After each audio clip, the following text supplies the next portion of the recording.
जय हिंद प्यारे साथियों। मैं doctor Ajay Sharma, writer and educator, आपका आपके अपने इस यूट्यूब चैनल पर बहुत बहुत स्वागत करता हूं। आज के इस वीडियो में हम डिस्कस करने वाले हैं एक बहुत ही महत्वपूर्ण टॉपिक पर। और ये जो टॉपिक है वो एक सैलरी स्लिप के साथ जुड़ा हुआ है। आज के इस वीडियो में हम डिस्कस करने वाले हैं DSSB में डिस्ट्रिक्ट एंड सेशन कोर्ट से पर्सनल असिस्टेंट की एक वैकेंसी निकली हुई है। तो आज के इस वीडियो में हम डिस्कस करने वाले हैं कि यदि आप DSSB में डिस्ट्रिक्ट सेशन कोर्ट में पर्सनल असिस्टेंट बन जाते हो, मतलब PA बन जाते हो, तो आपको पहले महीने में कितनी सैलरी मिलेगी। भाई लोगों, सबसे ज़्यादा मोटिवेट करने वाला टॉपिक है, सबसे ज़्यादा हमें इससे पॉजिटिविटी मिलती है, क्योंकि आज हम दिन रात जो भी मेहनत कर रहे हैं इसके पीछे एक सबसे बड़ा रीज़न है कि जैसे हम जॉब लग जाएंगे तो हमें एक बहुत अच्छी खासी सैलरी मिलेगी। और यदि आपको कहीं पर पता चले कि यहाँ पर आपको बहुत ही बेहतरीन वाली सैलरी मिलने वाली है, तो आपका जो मोटिवेशन का लेवल है वो बहुत ही हाई हो जाएगा। भाई मैं पूरे कॉन्फिडेंस के साथ कह रहा हूँ, यहाँ पर इतनी अच्छी खासी सैलरी मिलती है कि जब आपको पता चलेगा ना, तो एक तरीके से आपकी ड्रीम जॉब हो जाएगी। आप यदि फिलहाल भी 6-7 घंटे रेगुलर पढ़ रहे हो, तो कल से ही आप वीडियो देखने के तुरंत बाद 10 से 12 घंटे रेगुलर पढ़ना शुरू कर दोगे। इतनी गजब की सैलरी मिलती है यहाँ पर। तो अब हम अपने इस वीडियो की शुरुआत करते हैं, सिस्टमेटिक तरीके से आपको समझाते हैं कि यदि आप डिस्ट्रिक्ट एंड सेशन कोर्ट में पर्सनल असिस्टेंट बनते हो तो आपको पहले महीने में कितनी सैलरी मिलेगी। और यहाँ पर हम जो सैलरी के बारे में डिस्कस करें 2024 के अकॉर्डिंग है, क्योंकि यहाँ पर हमने जो डी है वो 2024 के अकॉर्डिंग कैलकुलेट किया है। तो प्यारे साथियों, सबसे पहले हम यहाँ पर समझते हैं इसके बेसिक स्ट्रक्चर के बारे में। देखो, यदि आप पर्सनल असिस्टेंट बनते हो तो आपका जो ग्रेड पे है वो 4600 रुपये रहने वाला है। लेवल 7 की आपकी जॉब रहेगी। आपका जो पे स्केल है वो 44,900 रुपये से लेकर 1,42,400 रुपये तक रहने वाला है। ग्रुप बी की आपकी जॉब रहेगी। बेसिक पे की आपकी शुरुआत होगी 44,900 रुपये से। मतलब आपका जो पहले महीने का बेसिक पे है वो 44,900 रुपये रहेगा। भाई आप यदि किसी दूसरी जॉब में लगते हो, जैसे पुलिस में लगते हो, कांस्टेबल बन जाते हो या LDC बन जाते हो, भाई लोगों 44,000 तक की सैलरी तक पहुंचने में आपको लगभग 5-6 साल ड्यूटी करना पड़ेगा। आप 5-6 साल तक ड्यूटी करोगे तब कहीं जाकर आपकी 44,900 रुपये सैलरी होगी। यहाँ पर आपका बेसिक पे ही 44,900 रुपये। बाकी का सीन तो बाकी है। यहीं से आपको बहुत अच्छा खासा मोटिवेशन मिल गया होगा कि आपका बेसिक पे 44,900 रुपये है। अब आपको मिलने वाला है महंगाई भत्ता, जिसको हम DNS अलाउंस बोलते हैं, शॉर्ट रूप में जिसको DA बोला जाता है। भाई फिलहाल में जो DA की रेट है वो 46% है, लेकिन जब तक आपकी ज्वाइनिंग होगी तब तक ये जो DA है वो बढ़कर लगभग 50% पहुंच जाएगा।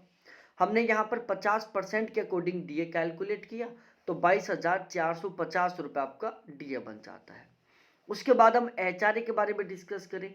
भाई लोगों, फिलहाल में HRA की रेट दिल्ली में 27% है, क्योंकि आपकी ऑलवेज पोस्टिंग दिल्ली रहेगी। लेकिन जब DA 50% या उससे ऊपर हो जाएगा तो आपको जो HRA वो दिल्ली में 30% के अकॉर्डिंग मिलना शुरू हो जाएगा। हमने यहाँ पर 30% के अकॉर्डिंग HRA कैलकुलेट किया तो 13,470 रुपये आपके HRA के बन गए। ट्रांसपोर्ट अलाउंस के मिलेंगे आपको यहाँ पर 4,510 रुपये, मतलब आपको घर से ऑफिस तक आने के और ऑफिस से वापस घर तक जाने का भी किराया मिलेगा, जो आपको 4,510 रुपये मिलेगा। अब इस किराए के ऊपर भी आपको महंगाई भत्ता मिलेगा, क्योंकि भाई आजकल पेट्रोल डीजल बहुत ज़्यादा बढ़ता जा रहा है। पेट्रोल डीजल की जो रेट है वो बहुत ज़्यादा बढ़ती जा रही है। साधन दिन प्रतिदिन माइलेज कम देते जा रहे हैं, ठीक है, ट्रैफिक बहुत ज़्यादा होता जा रहा है, तो इसलिए आपको गवर्नमेंट के द्वारा ट्रांसपोर्ट अलाउंस के ऊपर भी महंगाई भत्ता दिया जा रहा है। तो ये मिलेगा आपको 2,250 रुपये, जो कि आपके ट्रांसपोर्ट अलाउंस का 50% होने वाला है, क्योंकि DA की रेट 50% कैलकुलेट किया हमने। इसके अलावा आपको और भी बहुत सारे छोटे छोटे अलाउंसेस मिलेंगे, तो लगभग 3,000 के आसपास आपको और बहुत सारे अलाउंसों का अमाउंट मिलेगा। तो इस तरीके से आपकी जो पहले महीने की ग्रोस सैलरी है वो बेसिक पे, DA, HRA, TA, DA on TA और अदर अलाउंस, इन सभी को मिलाकर बन जाती है 90,585 रुपीज़, मतलब 90,585 रुपये आपकी पहले महीने की ग्रोस सैलरी बनती है। अब हम थोड़ा आगे डिस्कस करते हैं कि भाई इसमें कुछ कटौतियाँ भी होंगी, सैलरी में कुछ कटौतियाँ भी होंगी ग्रोस सैलरी में। अब आपको लगा होगा कि यार एनपीएस के तौर पर ये 6,735 रुपये किस बात के कट रहे हैं, फ्री में कट रहे हैं, टेंशन हो गई होगी। भाई टेंशन मत लो, जब एनपीएस के बारे में बताऊंगा तो आपको मोटिवेशन मिलेगा कि यार ये तो जितना ज़्यादा कटे उतना ही ठीक है। लेकिन उससे पहले मेरी आपसे रिक्वेस्ट है कि अभी तक भी आपने चैनल को सब्सक्राइब नहीं किया, प्लीज़ चैनल को सब्सक्राइब करो, वीडियो को लाइक करो, अपने सभी दोस्तों के साथ एक बार जरूर शेयर करो। देखो एनपीएस नेशनल पेंशन स्कीम का सिस्टम क्या होता है, जिस दिन आपकी ज्वाइनिंग होगी गवर्नमेंट के द्वारा उसी दिन आपका एक एनपीएस अकाउंट खोला जाएगा। ठीक है, आपके बेसिक पे और डीए दोनों का 10% अमाउंट आपकी ग्रोस सैलरी में से काटकर आपके एनपीएस अकाउंट में ट्रांसफर कर दिया जाएगा। आपके बेसिक पे और डीए दोनों का 14% जितना अमाउंट गवर्नमेंट के द्वारा फ्री का, बिल्कुल फ्री का आपके इस एनपीएस अकाउंट में हर महीने ट्रांसफर किया जाएगा। तो ओवरऑल आपके एनपीएस अकाउंट में महीने का कितना अमाउंट आएगा, टोटल 24%। 10% तो जो आपका कटा, 14% जो आपको गवर्नमेंट ने फ्री का दिया। तो एनपीएस की वजह से प्यारे साथियों आपकी जो सैलरी वो 114% बन जाती है। ठीक है, क्योंकि यहाँ पर आपको 14% बिल्कुल फ्री का मिल रहा है। अब ये जो एनपीएस का अमाउंट है ना, ये आपको विद इंटरेस्ट के साथ जब आप रिटायरमेंट लेकर आओगे तब आपको वापस मिल जाएगा। इसके अलावा सीजीईजीआईएस के तौर पर आपको 120 रुपये कटेंगे, जिसमें आपका इंश्योरेंस वगैरह होगा, आपको फ्री मेडिकल फैसिलिटी प्रोवाइड करवाई जाएंगी। टोटल कटौती हो जाती है 6,855 रुपये। अब हम सबसे मेन डिस्कस करते हैं कि आपके पहले महीने की नेट सैलरी कितनी रहेगी जो आपके अकाउंट में पहले महीने में ट्रांसफर की जाएगी। तो प्यारे साथियों, यदि आप DSSB में, डिस्ट्रिक्ट एंड सेशन कोर्ट में पर्सनल असिस्टेंट बनते हो तो आपकी पहले महीने की नेट सैलरी रहेगी 83,730 रुपीज़, मतलब 83,730 रुपये।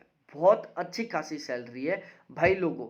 लगभग 90% से ज़्यादा जॉब ऐसी होती है जिनमें 80,000 सैलरी तक पहुंचने के लिए कम से कम 5 से 7 साल तक जॉब करनी पड़ती है। ठीक है, और यहाँ पर आपकी यहाँ से शुरुआत हो रही है।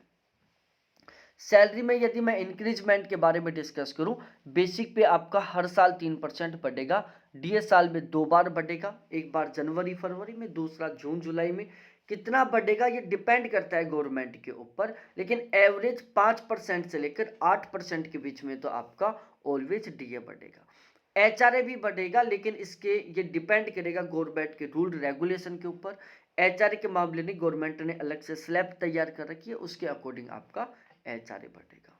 तो ये कंप्लीट वीडियो था, सबको समझ में आ ही गया होगा।